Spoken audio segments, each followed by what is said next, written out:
দেখুন, বাংলাদেশ জাতীয়তাবাদী দল প্রতিষ্ঠা করেন শহীদ রাষ্ট্রপতি জিয়াউর রহমান এবং পরবর্তীতে এটা হাল ধরেছেন দেশনেত্রী বেগম খালেদা জিয়া।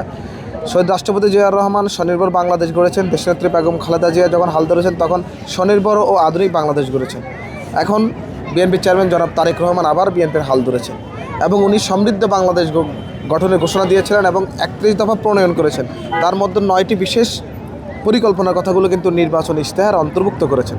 সুতরাং বিএনপির চেয়ারম্যান জনাব তারেক রহমান তার বাবা শহীদ রাষ্ট্রপতি জিয়াউর রহমান দেশনেত্রী বেগম খালেদা জিয়ার পথে হাঁটবেন এবং ইনশাল্লাহ ওনার যেই পরিকল্পনাগুলো এগুলো হবে যুগোপযোগী এবং ওনারা ইনশাল্লাহ আমরা রাষ্ট্র পরিচালনার দায়িত্বভার গ্রহণ করতে যাচ্ছে জনাব তারেক রহমান। উনি যখন রাষ্ট্র পরিচালনার দায়িত্ব গ্রহণ করবেন তখন কিন্তু আপনি যে মানুষকে দেওয়া যেই কথাগুলো, যে কমিটমেন্টগুলো, মানুষকে যেই উন্নত জীবন স্ট্যান্ডার্ড অফ লিভিংয়ের যে ব্যবস্থা করা, আপনার শিক্ষাক্ষেত্রে, আপনার অন্ন বস্ত্র বাসস্থান সকল মৌলিক ক্ষেত্রে উনি যেই পরিকল্পনাগুলোর কথা বলেছেন ইনশাল্লাহ সবগুলোই উনি অক্ষরে অক্ষরে পালন করবেন।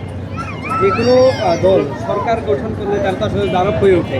বিএনপি কি এই ধরনের কোনো পথে আগামী কিনা?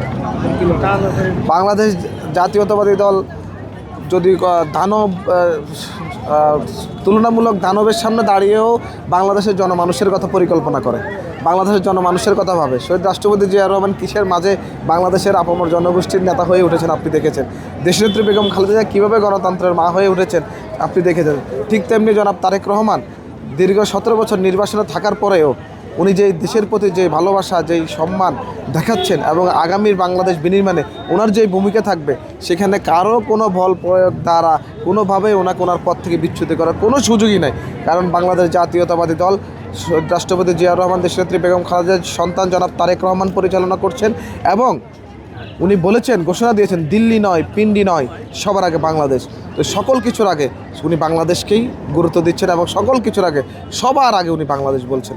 সো এখানে কোনো বল প্রয়োগ, কোনো আধিপত্যবাদ কেউ ওনার উপরে কোনো ধরনের কোনো প্রভাব বিস্তার করতে পারবে না ইনশাল্লাহ। গতকালকে নির্বাচন হলো, এই নির্বাচন 17 বছরের নির্বাচন এবং আগামীকালের নির্বাচন কেমন দেখেছেন আপনি? 17 বছরের যে নির্বাচন, আমি ভোটার হয়েছিলাম 2009 সালে। তখন জাতীয় নির্বাচনের ভোট আমি প্রয়োগ করতে পারি নাই, আমার আইডেন্টি কার্ড ছিল না, ভোটার হতে পারিনি। পরবর্তীতে আমি ভেবেছিলাম যে আমি 2013 শেষে যে 14 নির্বাচন হয়েছে সেখানে ভোট প্রয়োগ করব। সেই ভোট তো আপনি জানেনই কেমন হয়েছে, ভোটারবিহীন এবং 153টা আসন জিতে গিয়েছিল। এর পরবর্তী 18 নির্বাচনে আমরা আবার গিয়েছিলাম, বিএনপি গিয়েছিল 18, সেখানে আপনি দেখেছেন কীভাবে নিশি রাতের ভোট হয়েছিল। এর পরবর্তীতে 2024-এর নির্বাচন আমি কারো অন্তরীণ ছিলাম, কিন্তু আমি শুনেছি কীভাবে ডামি নির্বাচন হয়েছে। সুতরাং জনগণ ভোট দিতে পারেনি, সে একটা যে ক্ষুধার্ত একটা তৃষ্ণা ভোট প্রয়োগ করার, ভোটাধিকার প্রয়োগ করার, সেটা গতকালকে স্বতঃস্ফূর্তভাবে সারা বাংলাদেশের আপামর জনগোষ্ঠী, হিন্দু ধর্ম, বৌদ্ধ ধর্ম, খ্রিস্টান, মুসলিম সবাই ঐক্যবদ্ধভাবে এবং তরুণ প্রবীণ সবাই মিলেমিশে যেভাবে ভোটাধিকার প্রয়োগ করেছেন সেটা একটা অনন্য নজির স্থাপন করেছে বলে আমরা বিশ্বাস করি এবং আমি নিজে প্রথম ভোট দিয়েছি বাংলাদেশে এই প্রথম জাতীয় নির্বাচনে।